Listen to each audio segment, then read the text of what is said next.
सोचो तुम्हारी रैंक 1 लाख है एंड तुम्हारे दोस्त की रैंक 1.5 लाख है, पर सीसेप के राउंड खत्म होते तक आपको पता चलता है कि आपका दोस्त एक टॉप एनआईटी में और आप किसी जीएफटीआई या प्राइवेट कॉलेजेस में हैं। क्योंकि सीसेप की चॉइस फिलिंग में वो सीक्रेट स्ट्रेटजी यूज होती है जो 90% बच्चों को पता भी नहीं होता है, और तुमने बस किसी रैंडम यूट्यूब की पीडीएफ या लिस्ट को डायरेक्ट कॉपी पेस्ट कर दिया। Hi everyone, I'm Sachin and today we are going to discuss about the CSEP counseling strategy कि भाई CSEP की काउंसलिंग कैसे काम करती है अगर आपकी एक छोटी सी गलती एंड आपके 2-3 साल की मेहनत एंड हज़ारों रुपए पे पानी फिर सकता है। So let's decode it. देखो, जब तुम कोई क्वेश्चन सॉल्व करते हो ना, जैसे जेई का कोई क्वेश्चन सॉल्व कर रहे हो, मेंस या एडवांस का, तो उसमें तुम्हें पता एक कॉन्सेप्ट लगाना होता है कि हाँ स्टार्ट कहाँ से करना है हमें, कि छोटा सा पॉइंट कहाँ से निकालना है। तो एग्जैक्टली सीसेप की चॉइस फिलिंग भी बिल्कुल वैसे ही काम करती है। हमें एक एग्जैक्ट स्ट्रक्चर चाहिए होता है, कि लॉजिक चाहिए होता है, वरना पूरा का पूरा जो आउटपुट होता है वो बिगड़ सकता है। जैसे कि हमारे क्वेश्चन में अगर छोटी सी एक माइनस या प्लस की मिस्टेक हुई तो आंसर चेंज आता है, वैसे अगर एक छोटा सा ऊपर नीचे हो गया कॉलेज तो आपकी कॉलेज भी चेंज हो सकती है चॉइस फिलिंग के अंदर। जोसा में तुम्हारे पास फ्लोट और स्लाइड ऑप्शन होता है, पर सीसेप में सिर्फ डू एंड डाई होता है, ओनली, उसके अलावा कुछ नहीं। सबसे बड़ी गलती जो लोग करते हैं वो है सब कुछ भर देना, कि जैसे जोसा में 900 आ रही है, 600 आ रही है आपकी फर्स्ट चॉइस फिलिंग, वहाँ भर दिया आप। बट सीसेप में ये गलती नहीं करनी कि आप 200 चॉइसेस भर रहे, 300 चॉइसेस भर रहे, नहीं, ऐसा कुछ नहीं भरना। लिमिटेड चॉइसेस भरनी होती है जोसा के अंदर।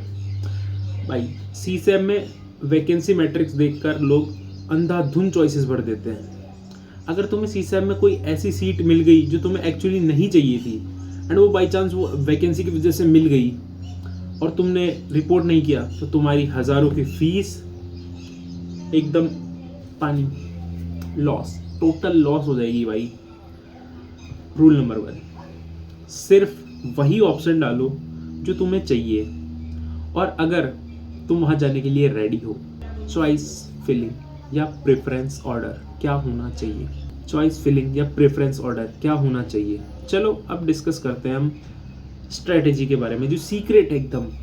चॉइस फिलिंग का ऑर्डर कैसे सेट करना है, इसको 3 ब्लॉक्स में डिवाइड करते हैं, block A, block B, block C में। So let's discuss block A. Block A, the dream.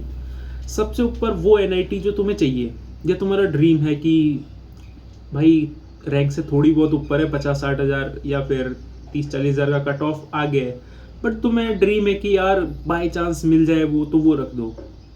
Block number 2, the realistic fit. यहाँ वो ब्रांच डालो जो तुम्हें 80% 90% चांस है मिलने का। जोसा के 5th राउंड के कट ऑफ को रेफरेंस लो कि वहाँ से कितनी दूर रह गई, यानी मान लो अगर आपकी कैटेगरी रैंक से 3-4 हज़ार दूर रही या कुछ आसपास रही तो आप सीसेप के ट्रेंड्स पे आएंगे। Block C, the backup plan. सबसे नीचे सिर्फ वो सेफ ऑप्शन डालो जहाँ तुम पढ़ने को तैयार हो, कि हाँ कुछ नहीं तो ये सही वाला ऑप्शन। लाइक किसी भी जीएफटीआई का लोअर ब्रांच मत डालना, वहाँ पे टॉप ब्रांच डाल सकते हो, एनआईटी का कुछ लोअर ब्रांच वगैरह। पर हाँ, वैकेंसी सीट मैट्रिक्स को है ना अंधों की तरह फॉलो मत करना। अगर किसी ब्रांच में 0 सीट दिख रही है तो भी उसको लिस्ट में डाल सकते हो, क्योंकि वर्चुअल वैकेंसी क्रिएट होती है जब कोई बच्चा बीच में अपनी सीट को छोड़ के चला जाता है। लाइक एक रेफरेंस लेते हैं, डीयू में उसको सीएसई मिल रहा है और एनआईटी अगरतला में प्रोडक्शन मिल रहा है, उसने जोसा में ले लिया प्रोडक्शन, देन उसको वहाँ पे मिला तो वो जोसा से छोड़ के चला जाएगा, तो एक सीट वैकेंसी क्रिएट हो गई ना। तो बस ऐसे ही वैकेंसीज क्रिएट होती है, लोग अपने होम स्टेट की काउंसलिंग्स में भी पार्टिसिपेट लेके वहाँ भी कुछ अच्छा कॉलेज ऑप्शन मिलता है तो वहाँ से कॉलेज ऑप्शन ले लेते हैं। सो नाउ अब इसका सॉल्यूशन क्या है भाई? चलो सॉल्यूशन की बात करते हैं। मुझे पता है ये सब है ना सुनने में बहुत ही कॉम्प्लिकेटेड लग रहा होगा कि यार क्या क्या बोल गए आप, block A, block B, block C, vacancy seat matrix देखना, वर्चुअल सीट देखना, ये कैसे देखते हैं, हमें तो आता ही नहीं है, और रैंक के हिसाब से प्रीफरेंस सेट कैसे करते हैं।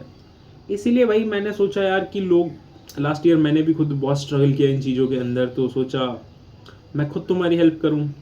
मैं लाया अपना पर्सनल सीसेप मेंटरशिप सिर्फ ₹249 में, क्योंकि मैं खुद इस सिस्टम को क्रैक करके एनआईटी में बैठा हुआ हूँ भाई, है ना। कोई मजाक तो है नहीं कि मैं ऐसा ही NIT में पहुंच गया बिना काउंसलिंग प्रोसेसेस के। मुझे पता है एग्जैक्टली कि प्रेफरेंस लिस्ट कैसे बनानी होती है, कैसे ऑर्डर सेट करना होता है, किस कॉलेज को कहाँ रखना है। सो भाई ऐसे उल्टे सीधे लिंक्स को कॉपी पेस्ट मत करो। कोई भी रैंडम यूट्यूब पे मिल रही है PDF कि हाँ ये ऐसे करके ये शीट रहेगी आपकी, आपने जाके सीधी पेस्ट कर दी, तो उससे कोई मतलब नहीं है भाई। इट्स टोटली वर्थ इट नहीं है, कोई वर्थ इट नहीं है उसका। सो इसीलिए मैंने सोचा कि भाई मेरे एक्सपीरियंस को आपकी प्रॉब्लम के साथ मिला कि एक सॉल्यूशन बनाया जाए। तो भाई गूगल फॉर्म का लिंक है ना डिस्क्रिप्शन में और पिन कमेंट में, दोनों में दिया है। सीट्स ज़्यादा ही लिमिटेड ही है भाई, ज़्यादा नहीं है भाई, क्योंकि मुझे भी इतना टाइम वगैरह नहीं है, तो मैंने लिमिटेड सीट्स रखी है। जो जल्दी जल्दी रजिस्टर करो। सो भाई अब समराइजेशन देख लेते कि हमें करना क्या है। तो भाई वही भरो जो तुम्हें चाहिए, जहाँ तुम जा सकते हो, जो तुमको मन है कि हाँ मैं इस ब्रांच के साथ कर लूँगा, कॉलेज के साथ थोड़ा मैनेज, या फिर कॉलेज के साथ ब्रांच को मैनेज कर लूँगा कि कॉलेज अच्छा है बट ब्रांच थोड़ी ऊपर नीचे चल जाएगी मेरे को। वीडियो काम की लगी है तो भाई एक लाइक ठोक दो, और CSAB की सारी रील अपडेट वगैरह आती रह रही है भाई अपने चैनल पे, तो उससे भी बने रहो, जुड़े रहो। एंड कोई भी फर्दर अपडेट्स होगी मैं देता रहूँगा आपको, तो सब्सक्राइब कर लेना उसी के लिए। मिलते हैं नेक्स्ट वीडियो में। Thanks for watching, bye.